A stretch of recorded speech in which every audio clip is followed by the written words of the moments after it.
Sir ನಮಸ್ಕಾರ sir. ನಾವು pro agro biotech ಕಂಪ್ನಿಯಿಂದ ಇಲ್ಲಿ ಬಿಟಿಪಿ ಗ್ರಾಮಕ್ಕೆ ಮಾರುತಿ ಕೊಪ್ಪದನ್ನಾರು ಹೊಲಕ್ಕೆ ಬಂದಿದ್ದೀವಿ. ಅವ್ರಿಗೆ ಕಬ್ಬು ಹಚ್ಚು ಮುಂದೆ ಕೇಳಿದ್ರು. ಅವ್ರ ಬ್ರದರ ಕೂಡ್ಕೊಂಡು ನಾನೊಂದು ಮಾತು ಕೇಳಿದ್ರು, ಮೇಡಮ್ ನಾವು ಕಬ್ಬು ಒಟ್ಟು ನಮ್ಗೆ ಇರಾಕೆ ಬರೋದಿಲ್ಲ ರೀ, ಒಂದು ಸ್ವಲ್ಪ ಇವು ಆಗ್ತಾವ, ರಿಕವರಿ ಕರೆಕ್ಟ್ ಬರೋಂಗಿಲ್ಲ ಅಂತ ಹೇಳಿ ಅನ್ನೋ ಮಾತಾಡಿದ್ರು ರೀ. ಇಲ್ರಣ್ಣ ನೀವು ಹಚ್ಚ್ರಿ, ನಾ ಫಸ್ಟ್ ಬಂದು ನೆಲ ನೋಡ್ಕೊಂಡು ಹೋಗಿದ್ದೆ ರೀ. ಇದನ್ನು ನೀರು ಒಂದು ಸ್ವಲ್ಪ ಕುಡಿದು ನೋಡಿದ್ದೆ, ಭಾಳ ಕಹಿ ಅದಾವೆ ನೀರು.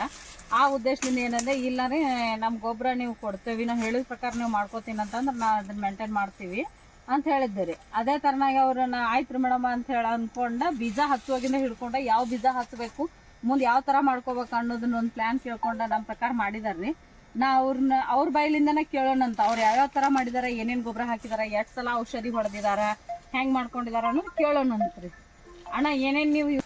ಅಣ್ಣ ನೀವು ಯಾವ ಗೊಬ್ಬರ ಯೂಸ್ ಮಾಡಿದ್ರಿ, ಯಾವ ಥರ ಮಾಡ್ಕೊಂಡ್ರಿ, ನಿಮ್ಗೆ ಏನು ಅನ್ನಿಸ್ತು, ಚಲೋ ಅನಿಸುತ್ತೋ ಏನು ಅನಿಸ್ತದ ಅನ್ನೋದು ಬಂದು ಇವರು ಮೇಡಮ್ ಅವರು ಬಂದು ನಮ್ಮ ಹೊಲ ನೋಡ್ಕೊಂಡ್ರಿ. ಹೋದ ತಕ್ಷಣ ಅವ್ರು ಏನು ಹೇಳಿದ್ರು ಎಲ್ಲದನ್ನ ಆ ಥರ ಮಾಡಿದ್ವಿ. ಫಸ್ಟ್ ದಿನಕ್ಕೆ 2 ಚೀಲ ಹಾಕಿದ್ರು, ಎಕರೆಗೆ 2 ಚೀಲ ರೀ, ಡಾಕ್ಟರ್ ಬೂಮ್ ಅಂತ ಹೇಳಿ ಸರ್. ಆ ನಂತರ ಏನಂತ್ರಿ ಒಳ್ಳೆ ಇದನ್ನ ಎಣ್ಣೆ ಕೊಟ್ರಿ, 2 ಸಲ 2 ಡೋಸ್ ರೀ. ಅಷ್ಟು ಮಾಡ್ಕೊಂಡಿವ್ರಿ. ಲಾಸ್ಟಕ್ಕೊಮ್ಮೆ ನೀರಾಗ ಬಿಡೋದೊಂದು ಕೊಟ್ಟಿದ್ರಿ. ಹಾಂ, ಇಷ್ಟು ಮಾಡಿದ್ವಿ. ಇದೆಲ್ಲ ಚೆನ್ನಾಗಿ ಬಂದ್ರಿ. ಯಾಕಂದ್ರೆ ನಮ್ಮ ನೀರಿಗೆ ಇಷ್ಟು ಕಬ್ಬು ನಮಗೆ ಯಾವ ಬೆಳೆದಿಲ್ಲ ರೀ. ಮತ್ತು ನಾವು DAP ಹೀರಾ ಅಂತೂ ಒಟ್ಟು ಅದನ್ನ ಉಪಯೋಗ ಮಾಡಿಲ್ಲ ರೀ. ಏಕಾಏಕಿ ಬಿಟ್ಬಿಟ್ರಿ ಸರ್. ಏಕಾಏಕಿನ ಅಂದ್ರೆ ಮೊದಲು ನೀರಾವರಿಗೆ DAP ವೀರ ಯೂಸ್ ಮಾಡ್ತಿದ್ರಿ. ಆದ್ರೆ ನಾವು ಹೇಳಿದ ತಕ್ಷಣ ಏಕಾಏಕಿ ಬಿಟ್ಟು ಪೂರ್ತಿ ನಮ್ಮ ಡಾಕ್ಟರ್ ಬೂಮ್ ಆರ್ಗ್ಯಾನಿಕ್ ಅನ್ನ ಯೂಸ್ ಮಾಡಿ ನೀವು ಇದನ್ನ ಈ ತರ ಬೆಳೆ ಚೆನ್ನಾಗಿ ತೆಗ್ದಿರಿ ಸರ್. ಯಾವ ಬೆಳೆಗೆ ಹಾಕಿದ್ರಿ? ಮತ್ತೆ ಯಾವ್ಯಾವ ಬೆಳೆಗೆ ಯೂಸ್ ಮಾಡಿದ್ರಿ? ಗೊಂಜಾಳ ಮಾಡಿದ್ವಿ. ಮುಂದೆ ಇವಾಗ ಇದು ಬೀಚ್ ಆತ್ರೆ, ಉಳ್ಳಾಗಡ್ಡಿ ಮಾಡಿದ್ವಿ, ಹತ್ತಿಗಿರಿ, ಪ್ರತಿಯೊಂದಕ್ಕೂ ಮಾಡಿದ್ವಿ. ಒಟ್ಟ ಟೋಟಲ್ ಸರ್ ನೀವು ಇಷ್ಟು ಜಮೀನದೊಳಗೆ ನೀವು ಈ ಸಲ ಏನ್ ಮಾಡಿದ್ರಿ, 1 ವರ್ಷದಿಂದ ರಾಸಾಯನಿಕ ಗೊಬ್ಬರನ ಯಾವುದೇ ತರನಾದ ಗೊಬ್ಬರವನ್ನು ಬೇರೆ ತಗೊಂಡಿಲ್ಲ. ವೀರ ಆಯ್ತು, ಪೊಟ್ಯಾಶ್ ಆಯ್ತು, DAP ಆಯ್ತು, ಯಾವ್ದು ಟಚ್ ಕೊಟ್ಟಿಲ್ಲ. ಬರೀ ಡಾಕ್ಟರ್ ಬೂಮ, ಪಿಜೈಮ, ಗ್ರೋಯಿಸ್ 98 ಮ್ಯಾಗನ ನಿಮ್ ಹೊಲದ ಇಳುವರಿ ಇದನ್ನ ಮಾಡಾಕತ್ತೀರಿ. ಆದ್ರೆ ನಿಮಗ್ ಸರ ನೆಲಕ್ಕೆ ಮುಂದೆ ಡೊನ್ ಹುಳಗಳ ಸಮಸ್ಯೆ ಅಂತೂ ಇರತೈತಿ ಎಲ್ಲ ಜೀವನದೊಳಗ. ನಿಮಗ್ ಈ ಸಲ ಏನ್ ಅನ್ಸೈತ್ರಿ? ಮತ್ ನಿಮ್ ಕಬ್ಬಿನ ಈ ಗಣಕಿ ಸೈಜ್ ಆತು ಗಳ ನೋಡಿದ್ರು ನಿಮಗ್ ಏನ್ ಅನ್ಸಾಕೈತಿ? ಚೆನ್ನಾಗಿದ್ರಿ. ಇದು ಲೋಡ್ ಹೋದಾಗ ಗೊತ್ತಾಗತ್ತೆ ನೋಡ್ರಿ, ಎಕರೆಗೆ ಎಷ್ಟು ಟನ್ ಅನ್ನೋದು ನಿಮಗ್ ಗೊತ್ತಾಗ್ತೈತಿ. ಗೊತ್ತಾಗತ್ರಿ. ಆದ್ರೆ ಈ ಸದ್ಯ ಯಾಕಂದ್ರೆ ತೂಕ ಮಾಡ್ಲಾರ್ದ ಯಾರಿಗೂ ಏನೋ ಹೇಳಕ್ ಕಬ್ಬು ಕಟಾವಾದ ನಂತರ ಎಷ್ಟು ಟನ್ನೇಜ್ ಬತ್ತ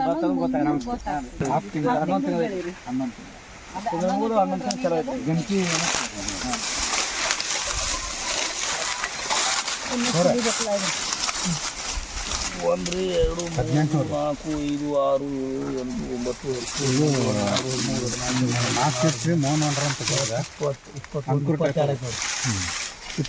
22 ಐತ್ರಿ. ಮತ್ತೆ ಗರಿ ಒಳಗೆ ಮುಚ್ಕೊಂಡ್ 2 ರಿಂದ 3 ಗಂಟೆ ಹೌದು. ಅವ್ ಕಾಣಿಸಲ್ಲ ಅಷ್ಟೇ, ಅವ್ನ್ ಫುಲ್ ತೋರ್ಸಿದ್ರೆ ಗೊತ್ತಾಗ್ತೈತ್ರಿ. ಇನ್ನ 2 ರಿಂದ 3 ಗಂಟೆ ಅಂದ್ರೆ 25 ರಿಂದ 28 ಗಂಟೆ ಆರಾಮ್ಸೆ ಬಂದೈತಿ ಸರ್. ಅದರಿಂದ ನಿಮಗ್ ಖುಷಿ ಅನಿಸ್ತ್ರಿ? ಖುಷಿ ಅನಿಸ್ತ್ರಿ. ಇದು ಎಕರೆ ಮೇಕ ಹಿಡಿದ್ರಲ್ಲ, ಇವಾಗ ಇದು ಲೋಡ್ ಹೋಗಂತೆ ಇದೆಲ್ಲ ನಾವು ಮಾರೋದಕ್ಕೆ ತೆಗೆದ ನಂತರ ಗೊತ್ತಾಗೋದ್ರಿ. ಮೊದ್ಲಿನಕ್ಕಿಂತ ಈಗ ಇಂಪ್ರೂವ್ ಅನ್ಸಿದ್ರಿ ಸರ್. ಅಲ್ಲ ಮೊದಲು ನೀವು ಎಕರೆಗೆ DAP ನಮ್ಮ ಯೂಸ್ ಮಾಡ್ತಿದ್ವಿ, ಅದಕ್ಕೆ ಚೆನ್ನಾಗಿ ಅನ್ಸಿದ್ರಿ. ಈಗ ಮತ್ತೆ ಖರ್ಚಿನೊಳಗೆ ಏನ್ ಅನ್ಸುತ್ತೆ ಸರ್? ಹೌದು, ಕಡಿಮೆ ಆಗೈತೆ ಸರ್. ನಿಮ್ಮ ಹೆಸರು ಹೇಳ್ರಿ, ನಿಮ್ಮ ಫೋನ್ ನಂಬರ್ ಕೊಟ್ಬಿಡ್ರಿ. ಯಾರು ರೈತರು ಬಂದು ನೋಡೋರು ನೋಡ್ಬೋದು. Mobile number 9008374241. ಹೌದು, ಬಿಚ್ಚಿಪುರಿ ಸರ್, ಬೆಳಗಾವಿ ಜಿಲ್ಲಾ ರಾಮದುರ್ಗ ತಾಲೂಕು, ಗ್ರಾಮ ಬೀಜಗಪ್ಪಿ. ಧನ್ಯವಾದಗಳು. ಓಕೆ ಸರ್, ನಮಸ್ಕಾರ ಸರ್.